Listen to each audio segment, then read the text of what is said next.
رسل ربنا بالحق والصلاة والسلام وتحية والإكرام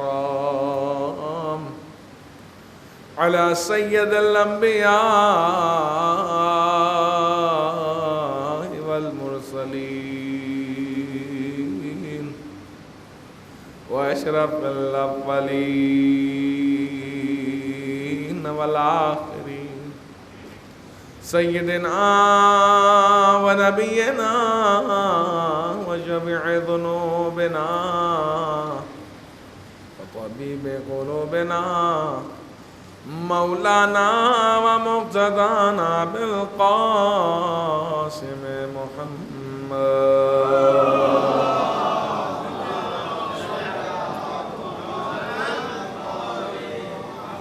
وعلى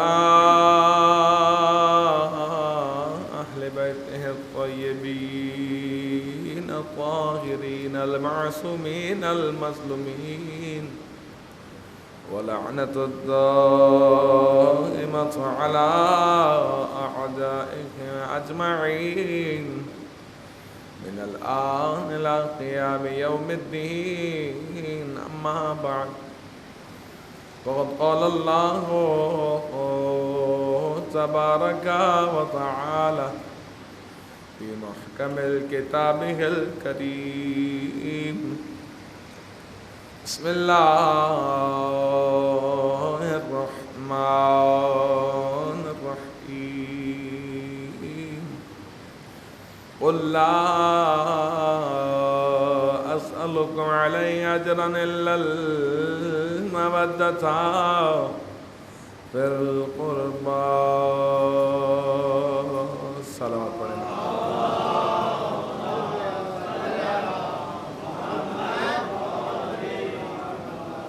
تمام تعریفیں اس ذات پروردگار کے لیے جو تمام عالمین کا رب ہے، جو تمام مخلوقات کا خالق ہے، جو ہم سب کا مالک ہے. وہی ہے جو لائق حمد و ثنا ہے. اسی کے قبضۂ قدرت میں ہم سب کی جان ہے.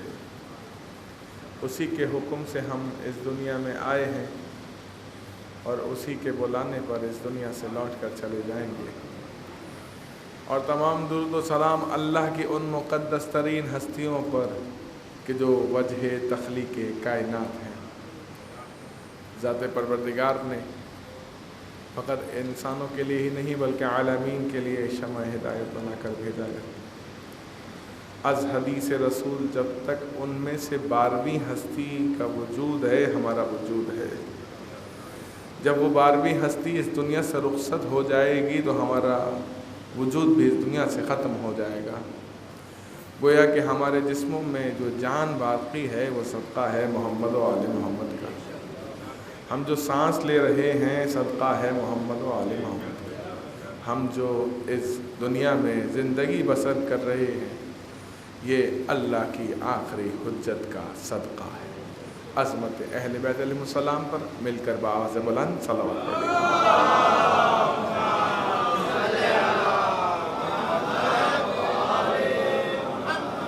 السلام علیکم ورحمۃ اللہ وبرکاتہ. حضرت مومنین، قرآن کریم اللہ کی مقدس ترین کتاب جس میں ذات پروردگار ارشاد فرماتا ہے لا ریب فیہ، یہ کتاب کہ جس میں شک و شبے کی گنجائش ہی نہیں. اسی کتاب خدا ذات پروردگار ایک اور مقام پر ارشاد فرماتا ہے انا نحن نزلنا ذکر و انا لہ لحافظون، ہم نے اس ذکر کو نازل کیا اور ہم ہی اس کی حفاظت کریں گے۔ اللہ کو یہ کیوں کہنا پڑا کہ ہم ہی اس کی حفاظت کریں گے؟ کیونکہ خدا نے جتنی بھی آسمانی کتابیں اور صحیفے نازل کیے، کس کے حوالے کیا گیا؟ بندگان خدا کے حوالے۔ لوگوں نے کیا کیا؟ کسی نے تحریف کی، کسی نے تبدیلی کی، کسی نے اس پر ظلم کیا، اس کے اصل متن کو تبدیل کر دیا۔ گویا کہ آسمانی کتابیں جو ذات پروردگار نے نازل کی، ماں سوائے قرآن مجید کے تمام آسمانی کتابوں اور صحیفوں میں تبدیلی واقع ہو گئی۔ تبدیلی کا واقع ہونا کیا ظلم نہیں تھا؟ یقیناً کتاب خدا، چاہے توریت ہو، زبور ہو، انجیل ہو یا دیگر صحیفے ماں سوائے قرآن مجید کے، ان کتابوں میں بھی تحریف اور تبدیلی کرنا ظلم عظیم تھا۔ کتاب خدا ہے، کتاب اللہ ہے، کسی کو اختیار نہیں ہے کہ وہ خدا کی کتاب میں، خدا کے کلام میں جو ہے وہ تبدیلی پیدا کرے۔ حتیٰ کہ رسول اور ائمہ کو بھی یہ اختیار نہیں ہے کہ وہ کتاب خدا میں تبدیلی پیدا کریں۔ عزیزان محترم، تو لوگوں کو، انسانوں کو کس نے اختیار دیا کہ اللہ کی طرف سے نازل شدہ کتابوں کے اندر تحریف کر دیں؟ لیکن لوگوں نے کی۔ سابقہ امتوں میں مثالیں موجود ہیں، ثابت شدہ ہیں، تبدیلیاں کریں۔ قرآن نے اس بات کا دعویٰ کیا ہے، جب تبدیلیاں رونما ہوئیں، احکامات تبدیل کیے گئے، اپنی مرضی کے احکامات اس میں شامل کر دیے گئے، گویا کہ ظلم کیا گیا، امانت میں خیانت کی گئی۔ امانت تھی نا پروردگار کی، کیا ہوا؟ امانت میں خیانت کی گئی۔ مثلا میں جوانوں کے لیے ایک مثال عرض کروں کہ اگر مثلا میں کسی ایک شخص ہے جس کا نام مثلا زید ہے، میں زید کو ایک کتاب دوں اور کہوں کہ یہ کتاب تم لے جاؤ، کل اسی طرح میرے حوالے کرنا۔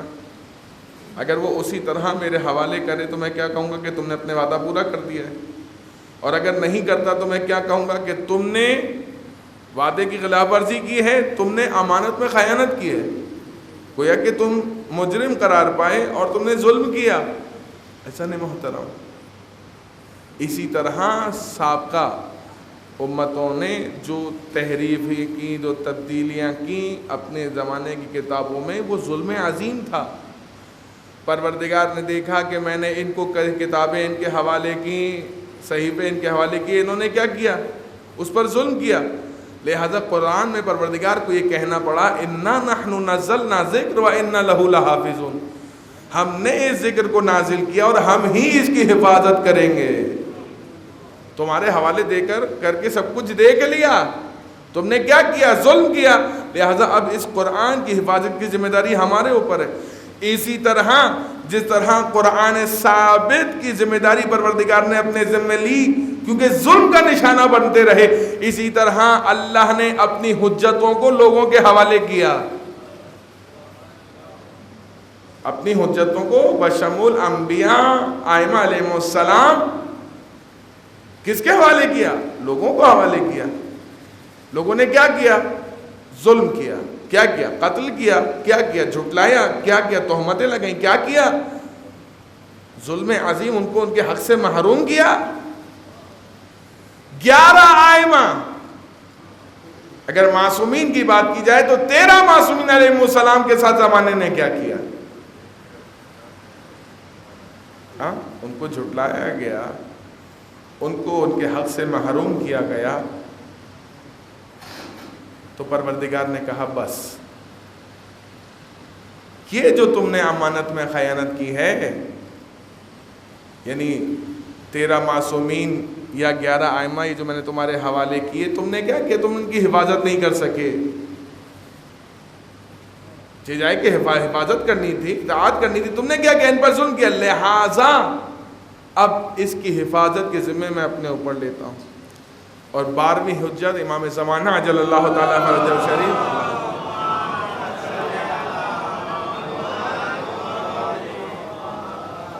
کو پہلے پردہ غیبت میں یعنی غیبت کبریٰ میں سے پہلے غیبت صغریٰ کا مرحلہ، اور اس سے پہلے بھی جب امام غیبت صغریٰ میں نہیں گئے تھے لوگوں سے ملاقات نہیں کرتے تھے، ماں سوائے چند ایک اصحاب امام حسن عسکری علیہ السلام کے اللہم صل علی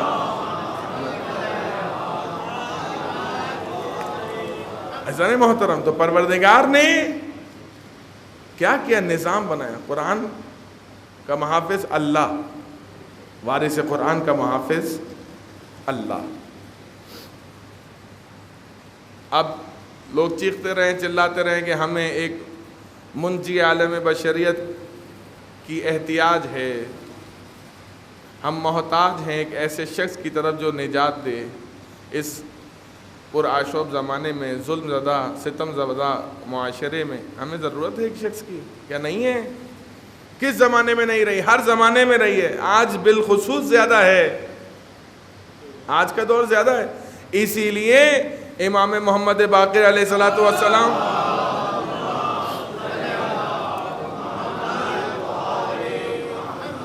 امام فرماتے ہیں کہ میرا سلام ہو ان لوگوں پر کہ جو آخری زمانے کے لوگ ہوں گے، جبکہ حجت خدا پردے میں ہوگی اور وہ ہماری ولایت پر ثابت قدم ہوں گے۔ سلام۔ اللہ کے رسول سے لے کر 11ویں امام تک تمام معصومین نے، حتیٰ کہ سیدہ کونین نے بھی امام زمانہ کو یاد کیا ہے اور اس بات کی خواہش ظاہر کی کہ کاش کہ ہم آخری زمانے کے امام کا زمانہ دیکھتے ہیں۔ ہم دعا کرتے ہیں نا کہ پروردگار ہمیں امام زمانہ کے ناصرین اور مددگاروں میں شمار فرما، لیکن کیسے؟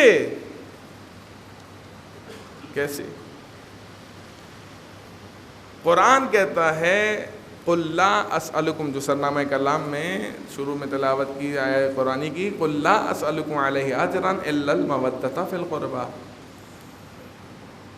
حضرت محترم،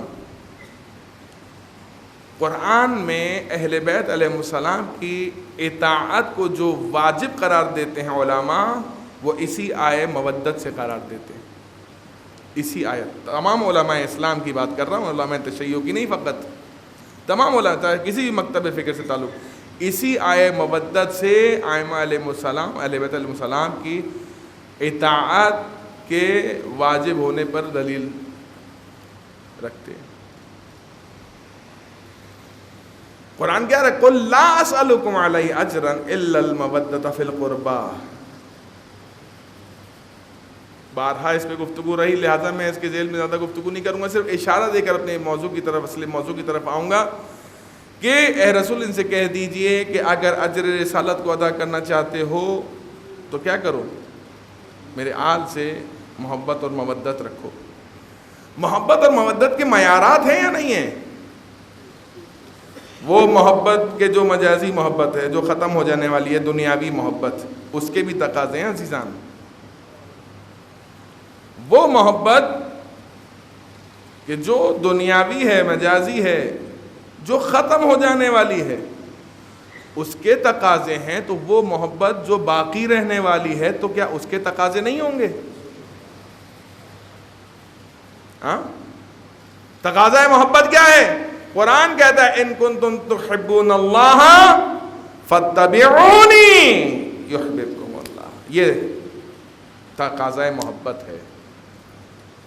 کیا کرو؟ اتباع کرو بھائی، صرف دعوی محبت کافی نہیں ہے، اتباع کیجئے۔ اتباع کیسے کرنی ہے؟ اتباع آسان الفاظ میں، ان کے قدم پر قدم رکھیے، ان کے حکم پر عمل کیجئے، جیسا ائمہ علیہ السلام نے بتایا ہے اس کے مطابق زندگی گزاریے۔ عزیزان محترم، دنیا و آخرت کی نجات اہل بیت علیہ السلام کی اطاعت میں ہے۔ اگر انسان دنیا و آخرت کی نجات چاہتا ہے تو اسے چاہیے کہ اہل بیت علیہ السلام کی اطاعت کرے.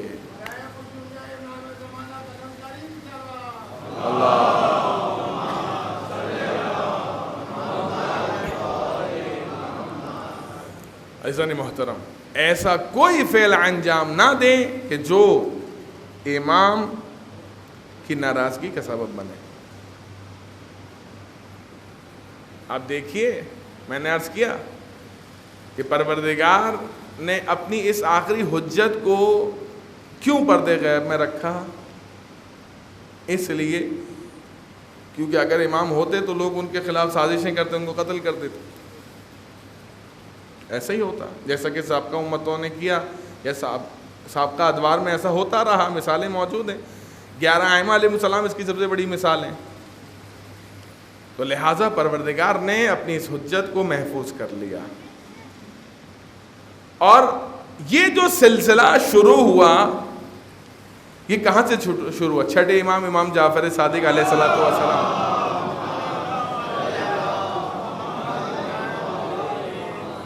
امام کے دور سے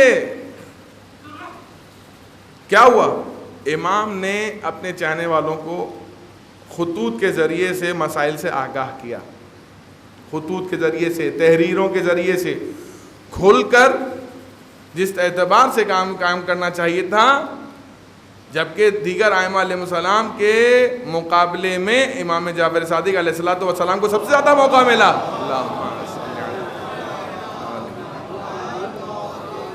موقع اس اعتبار سے ملا کیونکہ بنی امیہ بنی عباس آپس میں ایک دوسرے سے اقتدار کی جنگ لڑ رہی تھی. تو امام نے اس موقع کو غنیمت جانا، یعنی ہر دور کو تطبیق کرنا چاہیے ائمہ علیہ السلام کے ادوار پر، ہر دور کو. مثلا ہم دیکھ رہے ہیں کہ اس وقت سیاسی معاملات گرم ہیں، تو آپ کو کام کرنا چاہیے عزیزان. کیا ہماری ذمہ داری کوئی نہیں ہے؟ کیا صرف بیٹھ کر دعائے سلامتی امام زمانہ پڑھ لینا یا عید کے دن فطرہ نکال دینا، جبکہ فطرہ آپ کے ذمہ نہیں ہے امام کا؟ صدقے کا حکم ہے، فطرے کا نہیں. اب عید گزری ہے نا، بہت سے لوگ آئے، انہوں نے کہا مطلب ہم نے تو نا امام زمانہ کا بھی فطرہ نکالا ہے. یہ کیا ہے؟ محبت، اظہار محبت ہے. لیکن پہلے یہ سوچنا چاہیے کہ فطرہ کس کا نکالتا ہے اور کون نکالتا ہے. فطرہ نکالا جاتا ہے جو گھر کا سرپرست ہوتا ہے، ہیڈ آف فیملی، وہ نکالتا ہے. کس کا؟ اپنے ان افراد کا جو اس کی کفالت میں ہوتے ہیں. اب یہ بتائیے کہ کیا امام زمانہ ہماری کفالت میں نہیں ہے نا؟ تو پھر آپ امام زمانہ کا فطرہ کیسے نکال رہے ہیں؟ ابھی کے دن ہے نا، ابھی گزرے. افسوس کہ کچھ لوگ ایسی بھی اس میں کوتاہی کرتے ہیں کہ وہ ابھی تک جیب میں لیے گھوم رہے ہیں فطرہ کے، کوئی مل جائے گا تو دے دیں گے. جس کو غریب اور مستحق نظر نہیں آتا، نہیں مل رہا، اس کو زمانے کا امام کیا ملے گا؟ ہاں، جس کو ایسا نہیں محترم فطرہ نکالتے ہیں، کہتے ہیں امام زمانہ کا فطرہ.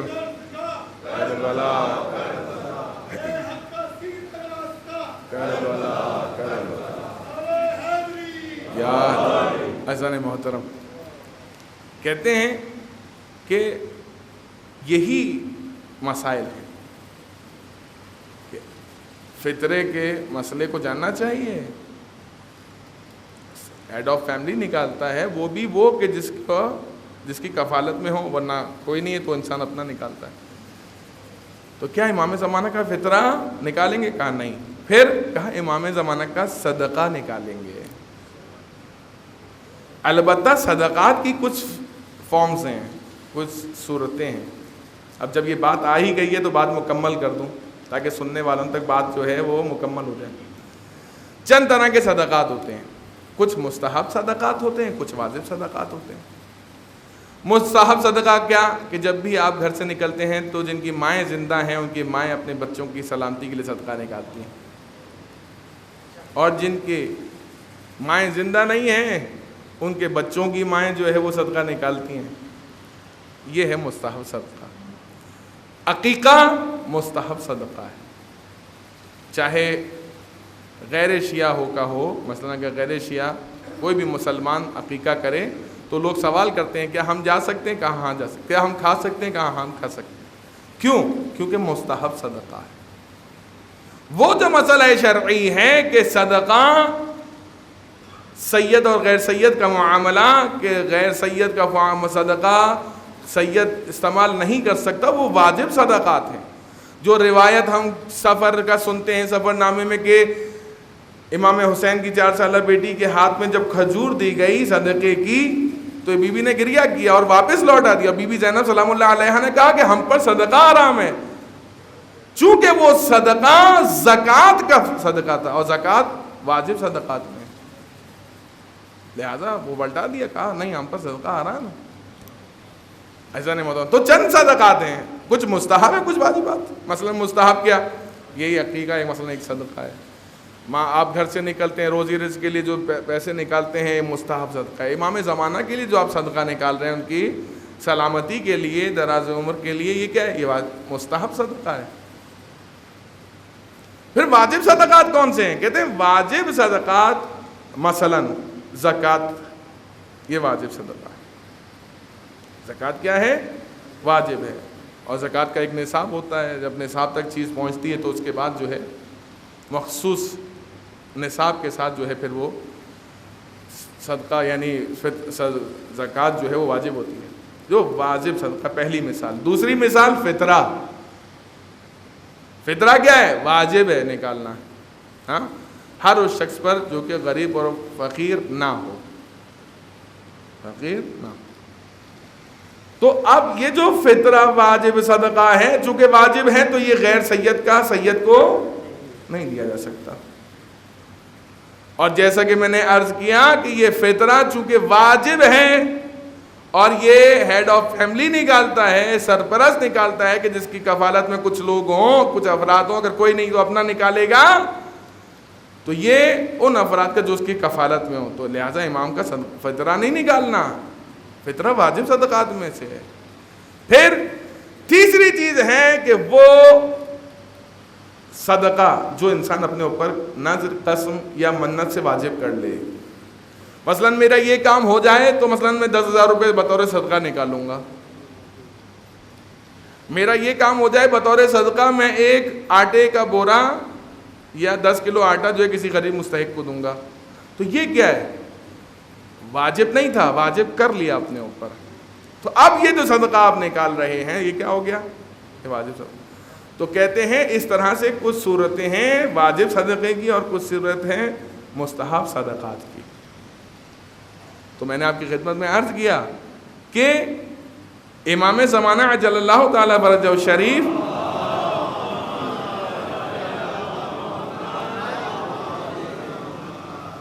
کا جو غیبت کبریٰ کا یہ زمانہ ہے، اس میں امام کے جو محب ہیں، مطیع ہیں، ان کے لیے حکم کیا ہے کہ وہ صدقہ نکالیں، مستحب صدقہ روز امام کی سلامتی کے لیے. تو چھٹے امام کے زمانے سے میں عرض کر رہا تھا یہ سلسلہ شروع ہوا اور امام نے کوئی ممکن ہے کہ یہ سوال کرے کہ مولانا صاحب سب سے زیادہ تو فقہ جو ہے فقہ اہل بیت جو کو فقہ جعفریہ کے حساب سے متعارف کرائی گئی وہ تو چھٹے امام کے دور سے کرائی گئی. جی آپ اس بات سے اندازہ لگائیے کہ تاریخ اس بات کی گواہ ہے کہ امام کی زندگی تقیہ پر محیط ہے. امام کی زندگی، امام نے خود بھی تقیہ کیا اپنے کہتے 4,000 سے زائد امام کے شاگرد اور راوی ہیں جو ایک وقت میں بیٹھ کر علم حاصل کرتے تھے. کیونکہ جمعے کو شہادت بھی ہے امام کی تو ان کا بھی تذکرہ ہو جائے. 25 شوال میں نے عرض کیا تھا کہ 2 تاریخیں، ایک 15 شوال ایک 25 شوال. 4,000 سے زائد راوی اور شاگرد جس میں علماء اہل سنت بزرگ ترین علماء اور ان کے ائمہ خود امام کے شاگردوں میں سے. ایسا نہیں محترم. عرض یہ کر رہا ہوں کہ امام نے کس قدر مشکلات اٹھائیں کہ یہاں تک کہ امام کا گھر تک جلا دیا گیا. امام کو تقیہ اختیار کرنا پڑا. یہاں بات یہ عرض کرتا جاؤں کہ ہم جناب بہلول کے تذکرے اور واقعے ان کے واقعات پڑھتے سنتے ہیں. کیسے پہنچے تھے وہ اس منزل تک کہ ایک دانا اپنے آپ کو دیوانہ کر بیٹھا. کچھ امام کے شاگرد اور اصحاب ان کے نزدیک آئے اور کہتے ہیں مولا آپ کے چاہنے والوں پر اذیتیں ڈھائی جا رہی ہیں, اذیتوں میں مبتلا کیا جا رہا ہے. مولا نے دیکھیں کیا دور تھا تقیے کا. امام چاہتے کچھ بھی بول دیتے ان کو, ایک لمبی تقریر کر دیتے مثلا. نہیں, امام نے کیا کیا, امام نے کچھ کاغذ اٹھائے اور ان پر لکھا جیم, اور وہ ان سب کے حوالے کر دیے جو ان سے سوال کرنے آئے تھے, ان کے خاص شاگرد. کسی نے جبل سمجھا تو پہاڑوں میں نکل گیا مثلا, کسی نے جنون جناب بہلول نے جنون سمجھا تو انہوں نے اپنی دیوانگی کی صورت اختیار کر لی. امام چاہتے تھے کہ دین باقی رہے, مکتب اہل بیت جو ہے وہ باقی رہے, صورت اس کی کوئی بھی ہو. اگر اب کوئی اس کا جو ہے یہ نہ سوچے کہ جناب یہ جو علموں پر قبرستانوں میں نشہ آور چیزیں اشیاء استعمال کرنے والے لوگ جو ہے وہ نعرے مولا علی کے نعرے لگاتے ہیں تو یہ بھی کچھ ایسی بات ہوگی. نہیں, قیاس نہ کریں, تقابل نہ کریں. وہ حکم امام تھا, کیا یہ حکم امام ہے؟ نہیں عزیزان. آج آپ کا تعارف کیا بنتا جا رہا ہے؟ آپ کا تعارف فقہ جعفریہ سے ہے نا, تو فقہ جعفریہ کے تعارف میں آپ کو دنیا کس صورت میں دیکھے؟ اس صورت میں دیکھے کہ آپ کو بہترین عبادت گزار پائے, آپ کو بہترین امانت دار پائے, آپ کو بہترین ہمسایہ پائے. لوگ کہیں کہ یار یہ شیعہ اتنا بہترین کردار اخلاق کے مالک ہوتے ہیں, ہم نے تو بلا وجہ لوگوں نے ہمیں گمراہ کیا ہوا تھا. یہ کردار ہونا چاہیے, نہ کہ یہ کہ علم چوراہوں اور چوکوں پر بیٹھے ہوئے نشے کر رہے ہیں اور نعرے حیدری لگا رہے ہیں اور کہہ رہے ہیں جی جناب ماشاءاللہ. لوگ کہہ رہے ہیں دیکھو یہ شیعہ ہیں علی کے, یہ شیعہ ہیں جعفر صادق کے. امام فرماتے ہیں کہ ہمارے لیے باعث زینت بنو, باعث ننگوار نہ بنو.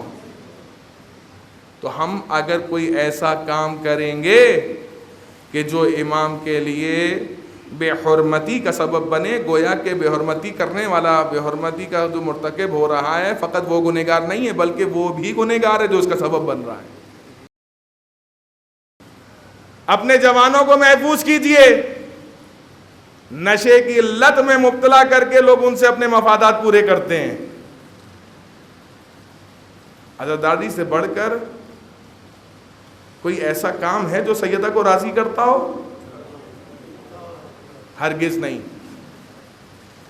عزاداری سے بڑھ کر کوئی ایسا کام نہیں ہے جو سید سلام اللہ علیہ کو راضی کرتا ہو. ایسا نہیں ہوتا. اللہم صلی علی محمد. یہ نوجوان جو آپ کا کل سرمایہ ہے ان کی حفاظت کیجئے. آپ کی مال و دولت, آپ کا کل سرمایہ کیا ہے؟ آپ کا گھر, گاڑی, پیسہ نہیں, آپ کی اولاد. اگر نیکوکار چھوڑ کے جائیں گے تو باعث عذاب نہیں ہے, باعث ثواب ہے. لیکن اگر اسی اولاد کو بد کردار چھوڑ کے جائیں گے تو باعث ثواب نہیں, باعث عذاب ہے. تو آپ کا کل سرمایہ کیا ہوا؟ آپ کی اولاد. لہذا اپنی اولاد کو گمراہ لوگوں کے حوالے نہ کیجیے, ایسے افراد کے حوالے نہ کیجیے جو ان کو نشے کی عادی بنا دیں اور ان سے اپنے مفادات حاصل کریں. عزیزان محترم, افسوس کے ساتھ یہ بات کہنی پڑتی ہے کہ ہمارے کچھ جوان جو ہے وہ اس بیماری میں صرف اس لیے مبتلا ہو جاتے ہیں کیونکہ وہ جن کے ساتھ اٹھتے بیٹھتے ہیں وہ یہ کام کرتے ہیں. مثلا اور صد افسوس کہ اس کا تعلق عزاداری سے جوڑ دیتے ہیں. کتنی خطرناک بات ہے نا. یزید کیا کر رہا تھا؟ شراب کو حلال کر رہا تھا اور یہ چاہتا تھا کہ شراب کے اوپر جو کہ حرام ہے اس پر امام حسین کا لیبل لگا کے اس کو حلال کر دیا جائے. وہ بدبخت نہیں کر سکا, ہم کر رہے ہیں. عزاداری کے نام پر جوانوں کو خراب کر رہے ہیں. حسن یہ جوان ہمارا سرمایہ ہے, قوموں کی ترقی انہی جوانوں سے ہے. اگر آپ اپنے جوانوں کی حفاظت نہیں کریں گے تو پھر نہ قومیں باقی رہیں گی, نہ اخلاق نہ اقدار باقی رہیں گے. امام نے فرمایا, اس تاکید فرمائی ہے. لہٰذا ان چیزوں کو توجہ سے سماعت فرمائیں. اپنے جوانوں کی حفاظت کیجیے. اپنی انجمنوں کی ذمہ داریاں ایسے افراد کو دیجیے جو عزادار بھی ہو, نماز گزار بھی ہو. ایسا نہ ہو کہ مثلاً وہ جوانوں کو کہے چلو بھائی نماز سے ہمارا کوئی تعلق نہیں ہے, چلو عزاداری کرو. نہیں عزیزان, وہ نمازی نہیں جو عزادار نہیں, اور وہ عزادار نہیں جو نمازی نہیں. لہذا جو ہمارے نوخان دوست احباب مومنین نوخانی کرتے ہیں ان سے میں ایک گزارش کروں گا کہ اپنی انجمن کی ذمہ داریاں ایسے متدین لوگوں کو دیں کہ جو جوانوں کی تربیت کریں, ان کو آمادہ کریں کہ دیکھو جس طرح ہم ابھی عزاداری کر رہے ہیں ہمیں ایسا ہونا چاہیے کہ ہم اپنے زمانے کے امام کی خدمت میں بھی اسی طرح امام حسین کی عزاداری برپا کریں. ایسا نہیں محترم؟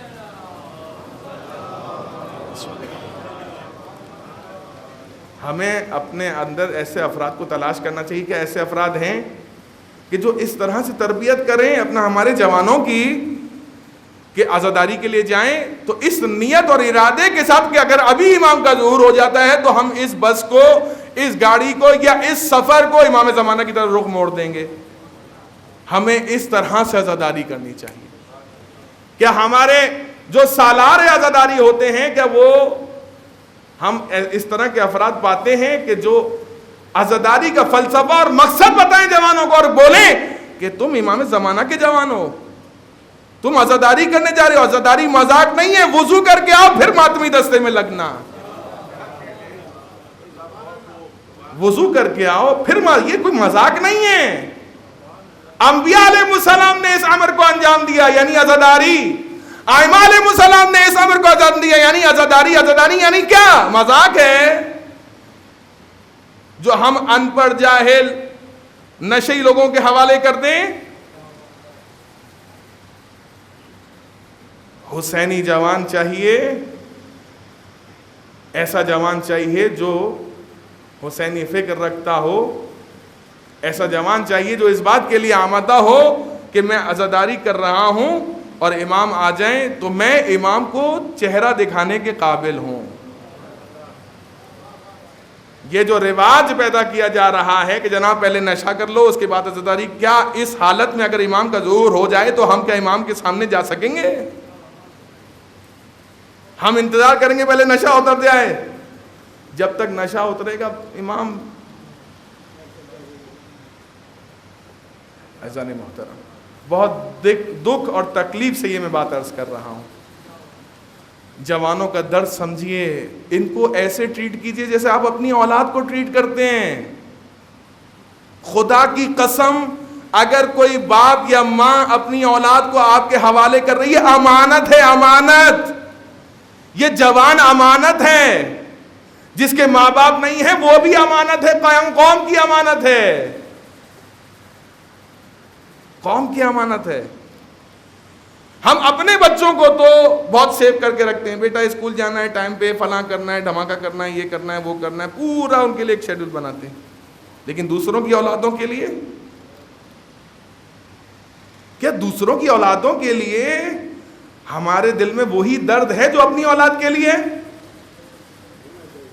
اگر نہیں ہے تو پھر ہم انسان کہلانے کے لائق نہیں. ہمیں دوسروں کی اولادوں کا درد اپنے دل میں ویسا ہی محسوس کرنا چاہیے جیسے اپنی اولاد کا درد محسوس کرتے ہیں. ایسا لہٰذا ایسا کوئی کام انجام نہیں دینا چاہیے کہ جو ائمہ علیہ السلام کی بے حرمتی کا سبب بنے، توہین کا سبب بنے۔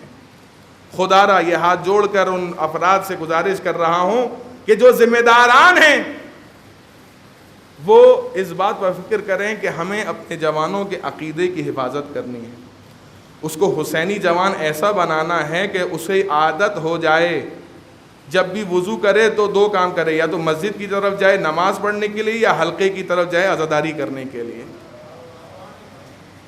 ٹھیک ہے؟ علم اٹھائے باوضو اٹھائے، شبیہ تابوت برآمد کرے باوضو کرے، عادت ڈالیے، اپنے جوانوں کی تربیت کیجیے، یہ ہمارے جوان ہماری ذمہ داری ہے۔ تو لہٰذا چھٹے امام فرماتے ہیں اس حوالے سے، اللہم صل علی،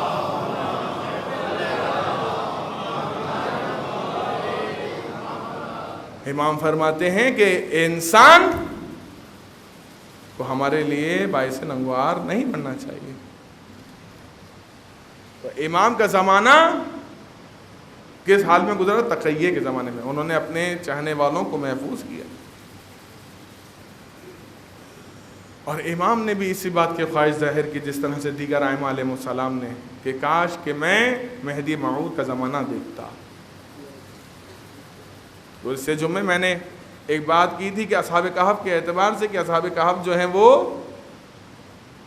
وہ 7 افراد ہیں کہ جو امام زمانہ کے ناصرین مددگار، اور ایک روایت کے مطابق ان کے وزراء میں ہوں گے۔ یہ روایت چھٹے امام جعفر صادق علیہ الصلوۃ والسلام سے۔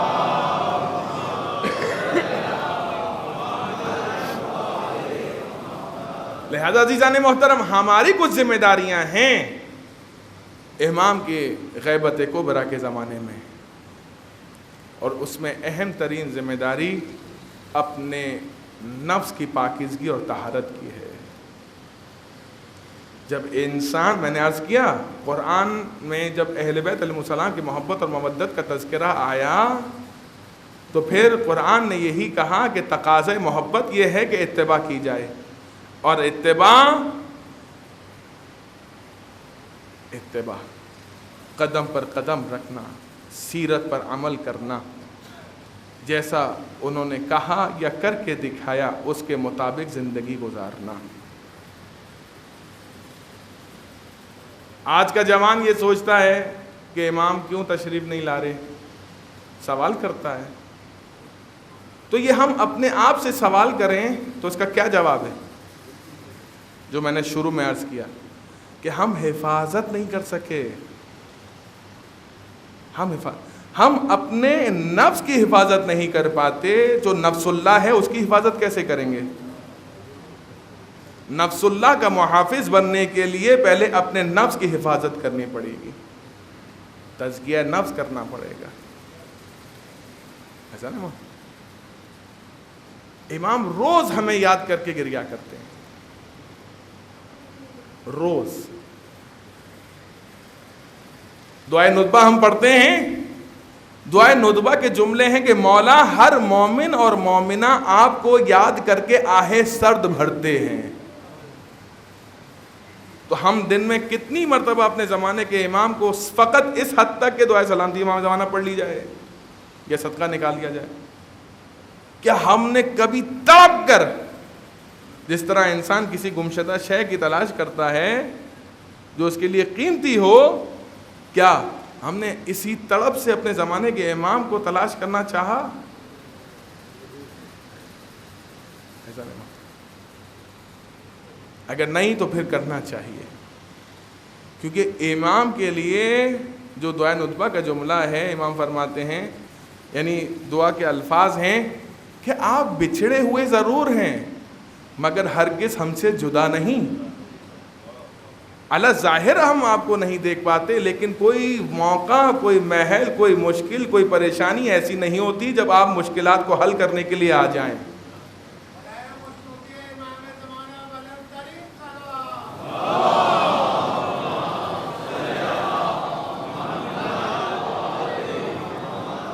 عزیزان محترم، لہٰذا اپنے آپ کو آمادہ کیجئے، کس طرح آمادہ کریں؟ آمادگی کے طریقہ کار کیا ہے؟ آمادہ کریں، اپنے اندر جو ہے اخلاص پیدا کریں، مومنین کی مدد کیجیے، مومنین کی خدمت کیجیے، ایک دوسرے کے کام آئیے، پڑوسیوں کے جو حقوق ہیں، حقوق اللہ ہو یا حقوق العباد، ان کو ادا کیجیے.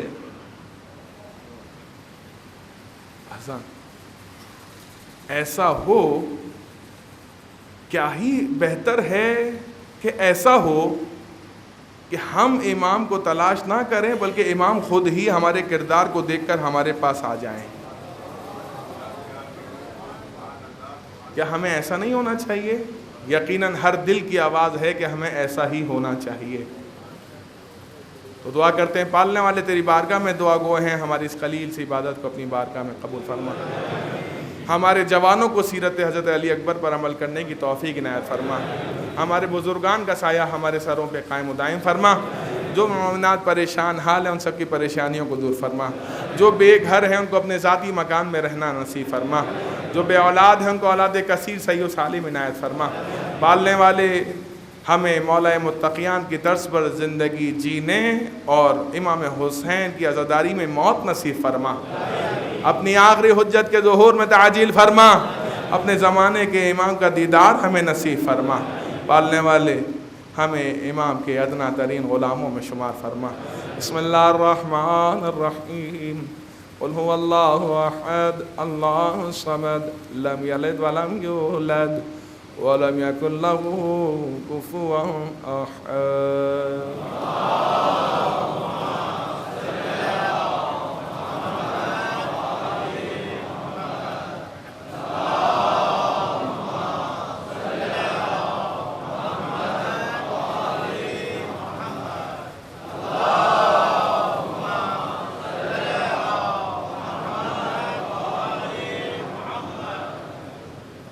اللهم صل على محمد وآل محمد.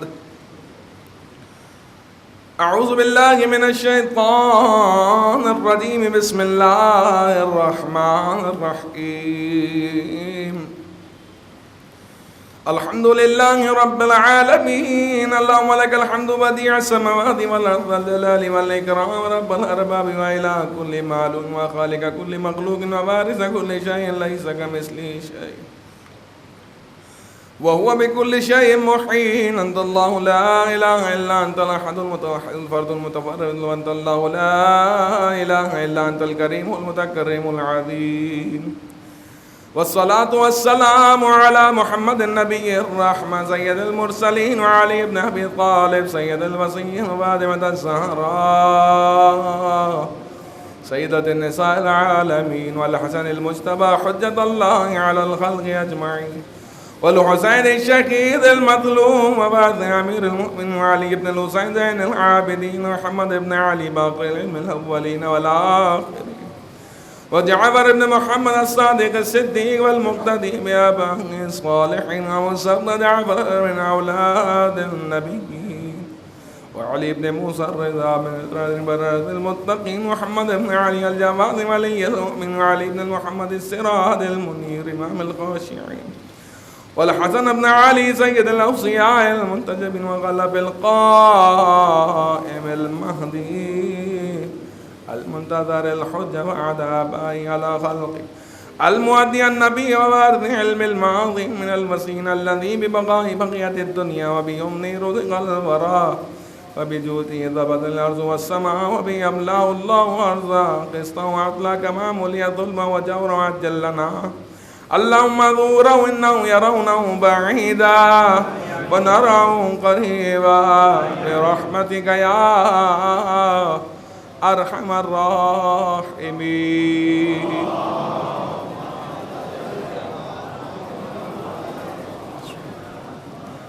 اعوذ باللہ من الشیطان الرجیم. بسم اللہ الرحمن الرحیم وبہ نستعین. قرآن بشارت دیتا ہے ان لوگوں کے لیے جو اہل تقویٰ ہیں. اہل تقویٰ کے لیے خوشخبری ہے کہ وہ دنیا و آخرت میں کامیاب و کامران ہے۔ ہمارے معاشرے میں بڑھتی ہوئی برائیاں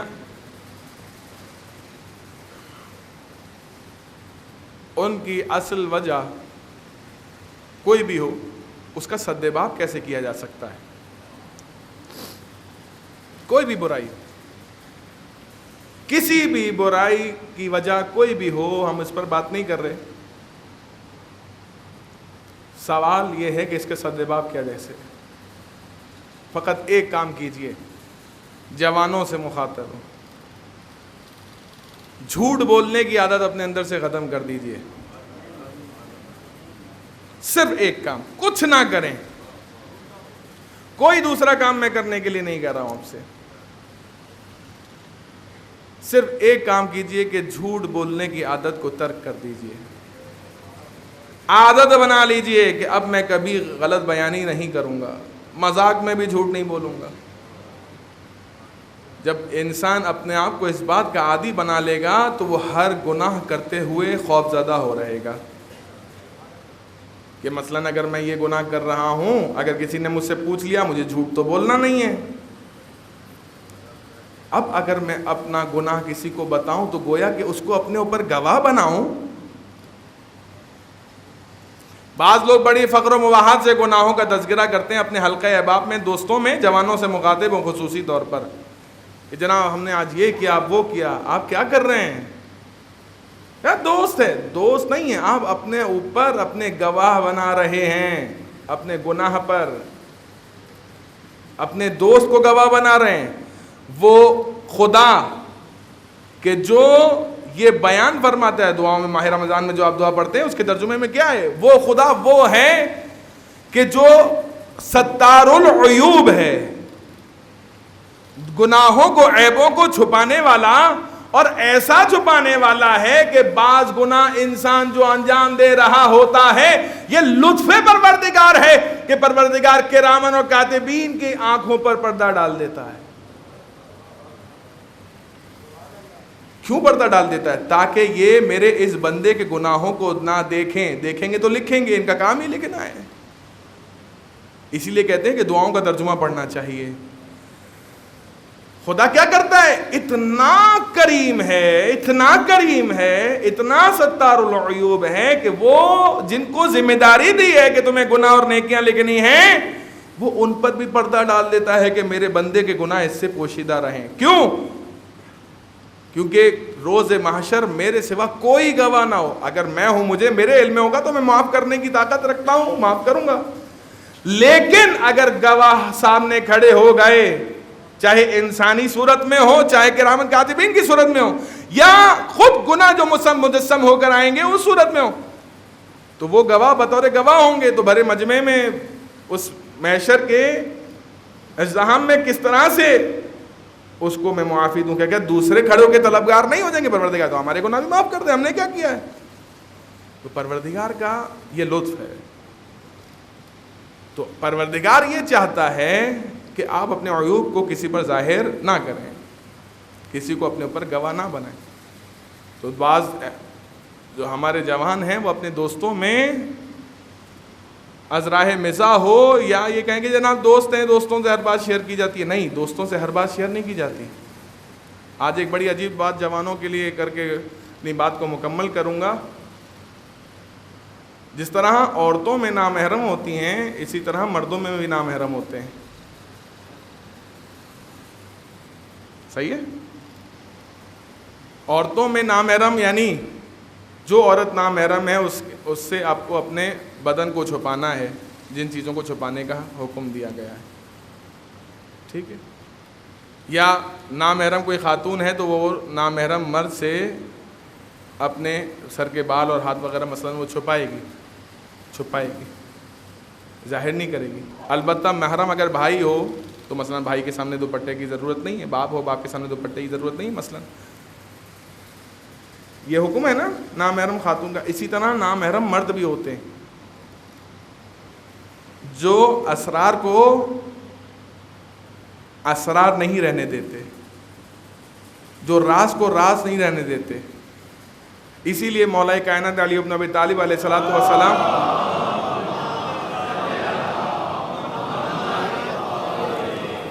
نہج البلاغہ میں ارشاد فرماتے ہیں کہ جس نے کسی کے سامنے اپنے عیب بیان کیا اس نے اپنے آپ کو کیا کیا؟ برہنہ کیا گویا کہ، یعنی اپنی برائی اس کے سامنے ظاہر کی۔ ایسا نہیں ہوتا، کسی نے اگر اپنی برائی کسی کے سامنے بیان کی گویا اس نے اپنے آپ کو ذلیل و رسوا کیا۔ بھائی امام نے یہ نہیں فرمایا کہ دوست ہو یا دوست نہ ہو، کوئی بھی ہو تو ایک عادت بنا لیجئے، جھوٹ کی عادت کو ختم کیجئے تاکہ انسان کا نفس پاک و پاکیزہ ہو جائے۔ روایت میں یہی ہے، تمام گناہوں کو ایک کسی جگہ بند کر دیا جائے تو اس کی چابی کیا ہے؟ یہ جھوٹ ہے۔ ٹھیک، تو لہٰذا انسان جھوٹ بولے گا تو سارے گناہ کرتا چلا جائے گا، جھوٹ بولنے کی عادت ختم کر دے گا تو پھر گناہوں کو ختم کرتا چلا جائے گا۔ یہ بڑا بنیادی فرق ہے۔ عزیزان محترم، اپنے بچوں کو عادت ڈالی، جب بچے چھوٹے ہوں نا جب سے عادت ڈالیں۔ اگر بچہ جھوٹ بولتا ہے یا آپ سے کچھ چھپاتا ہے تو اس میں اطمینان پیدا کیجئے کہ بیٹا جھوٹ نہیں بولو، بات صحیح ہے، اچھی ہے، بری ہے، تکلیف دہ ہے یا خوش کر دینے والی ہے، جھوٹ نہ بولو۔ بچیوں کا طریقہ کار کیا ہوتا ہے؟ جب باپ کے پاس آتی ہیں تو سارے دن کا احوال بیان کرتی ہیں، بابا آج ہم نے یہ کیا، آج ہم نے یہ کیا، آج اگر بچیوں کو خصوصی طور پہ بات کر رہا ہوں، اگر اس بات کی عادت پڑ جائے، کیونکہ ان کے کاندھوں پر ایک نسل کی تربیت کی ذمہ داری ہوتی ہے، لہذا بچیوں پہ خصوصی طور پر ہمیں تربیتی حوالے سے کام کرنا چاہیے۔ بچے اور بچیاں دونوں، بچیوں پر خصوصی طور پر، کہ بچیاں جب گھر آتی ہیں سارے احوال بیان کرتی ہیں۔ اگر بچی کو جھوٹ بولنے کی عادت ہوگی تو جھوٹی باتیں کرے گی، اور اگر سچ بولنے کی عادت ہوگی تو سچی باتیں کرے گی۔ عزیزان محترم، تربیت ایسے کریں کہ جیسے امام حسین نے سکینہ کی تھی۔ امام کا جملہ ہے کہ مجھے اس گھر میں سکون نہیں ملتا جس گھر میں سکینہ نہ ہو۔ عجیب بات ہے کہ جب بچی دیکھتی ہے کہ بابا مقتل کی طرف جا رہے ہیں تو گھوڑے کے سموں سے لپٹ کر کہتی ہے، میرے بابا کے ذوالجناح، میرے بابا کو مقتل نہ لے جا۔ امام حسین کا طریقہ کار کیا تھا؟ امام زین سے زمین پر اترے، زمین پر دراز ہو گئے، اپنے سینے پر اپنی بچی کو لٹایا اور عجیب کہا بات کہی، میری بیٹی سکینہ اپنی ماں کے سینے پر سونے کی عادت ڈال۔ یہ جملہ سننا تھا، بچی نے بابا کی ریش مبارک میں ہاتھ لگایا اور عجیب سوال کر بیٹھی، بابا بابا آپ تو کہتے تھے کہ میں نے تمہیں نماز شب میں مانگا ہے۔